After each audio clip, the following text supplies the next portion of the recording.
Happy Monday. I had a very interesting weekend, and it was like a blast from the past. I often talk about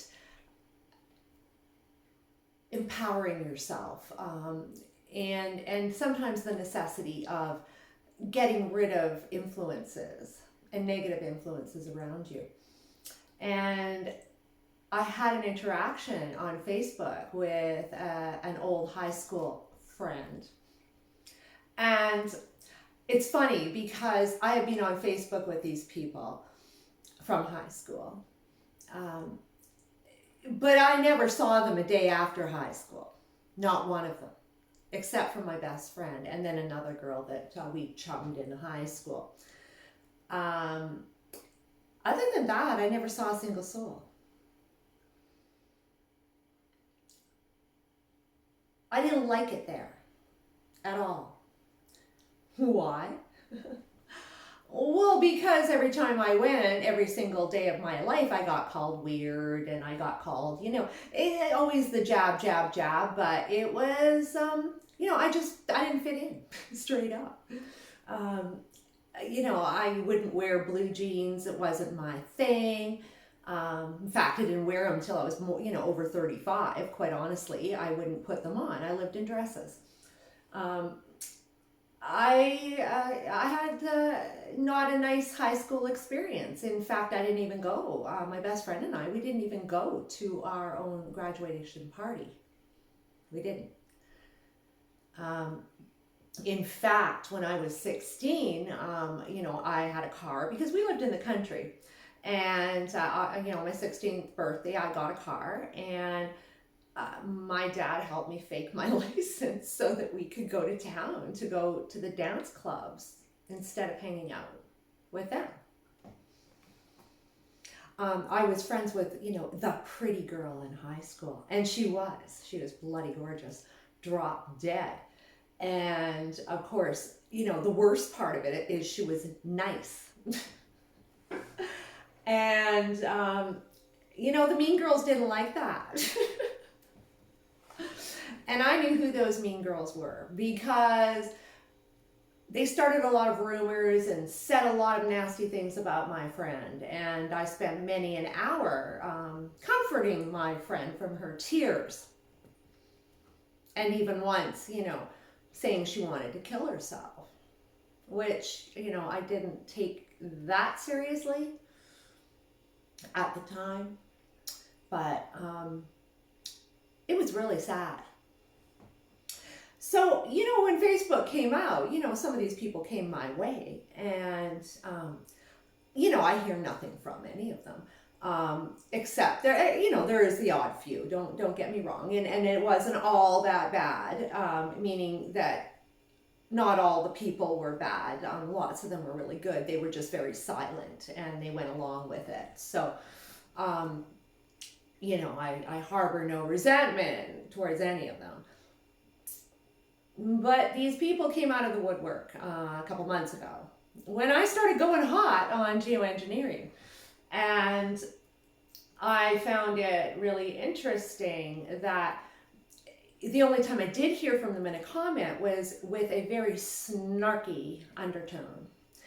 And, for months I've been watching, the ringleader of it all, watching every one of my stories. And I find it, I've been watching kind of going, I just feel the negativity.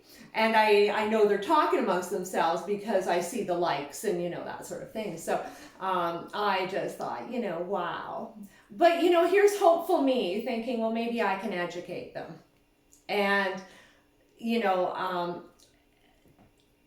just be you, Marty.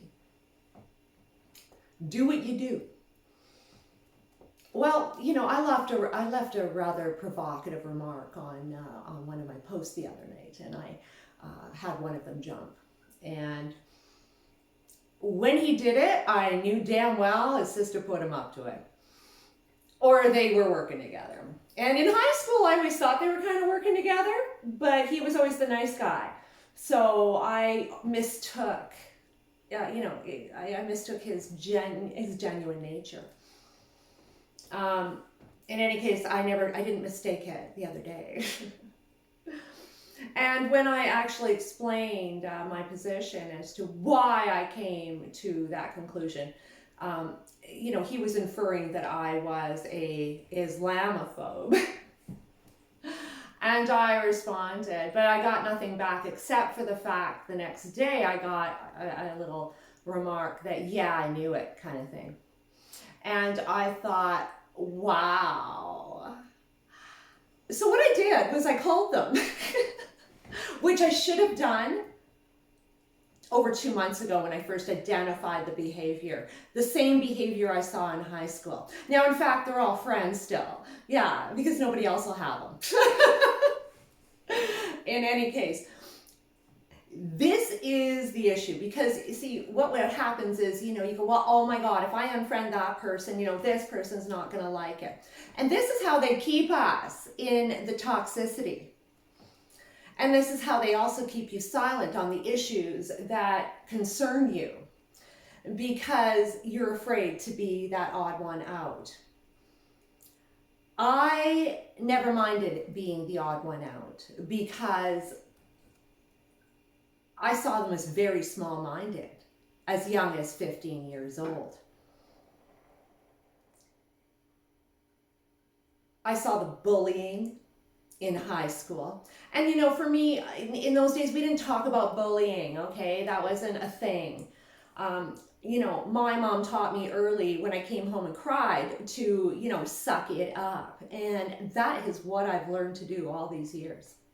My friend, on the other hand, didn't fare so well. Here's what you need to do. Before it gets to that part, and before you get to that energetic place that you see this sociopathic chipping away at you, because it's totally sociopathic, you gotta know that. When people are packing up against you, then you know for sure. They're not your friends, they're your absolute enemies. And don't wait until something happens like I just did again, because we keep getting sucked into the program that we have to be kind and we shouldn't jump. And for us, that are educators, we're trying to help people learn. So I've always got hope that they're going to come, that one day something's going to click.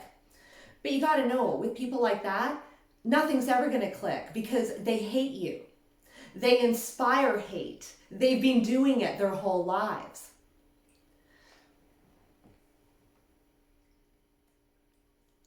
The trick is, honestly, that I've learned over the years, there is absolutely no benefit to that network.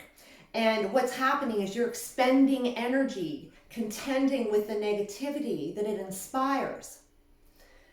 You're feeling angry. Instead of being angry about the issue, you get angry. And what happens is you end up in this vortex going absolutely nowhere. It's kind of like the pharmaceutical hamster wheel. It's the same deal.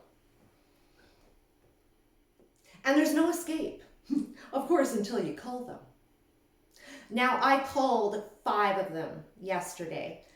And there's others in the periphery that I don't know who is attached, and honestly, I think that they're not part of their little group.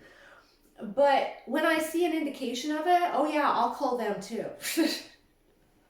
And if they're, that toxic person that, still can't stop talking about me 30 years after high school, then, get a life. Get a life. Now, for us who are on the side of positivity, education, helping humankind, when you slice these people out of your life, life is going to change forever for you. And I'll tell you, you will become 100 times lighter. Instead of continuing with disingenuous people that in fact end up making you disingenuous towards them because you cannot be yourself. It's twisted. when you get rid of those people, life just gets brighter. And instead of putting energy into people that will never change, put your energy into people who will. Put your energy into the cause you love. Is it really worth hanging out with those losers? No, it's not. And even if it's family. In fact, that was my first culling. It was when my aunt and my cousin took my grandma's estate to court, and I never spoke to them again. And life got peaceful in my family ever since. We can't be afraid to cut unproductive relationships. We need to stop holding space for bullshit. I hate that term. Let's work on empowering the ones in our lives that truly deserve it. And do not spend 1 second more on the people who are your detractors, who are your haters. When you become vocal and actually have a voice, your enemies are going to show themselves. Don't give them a chance to backstab you. Don't give them a chance to sabotage you, because that's exactly what they're going to do. Get rid of them. Focus on what is important. The people who really deserve it. And as well, yourself, because that is ultimate self-love.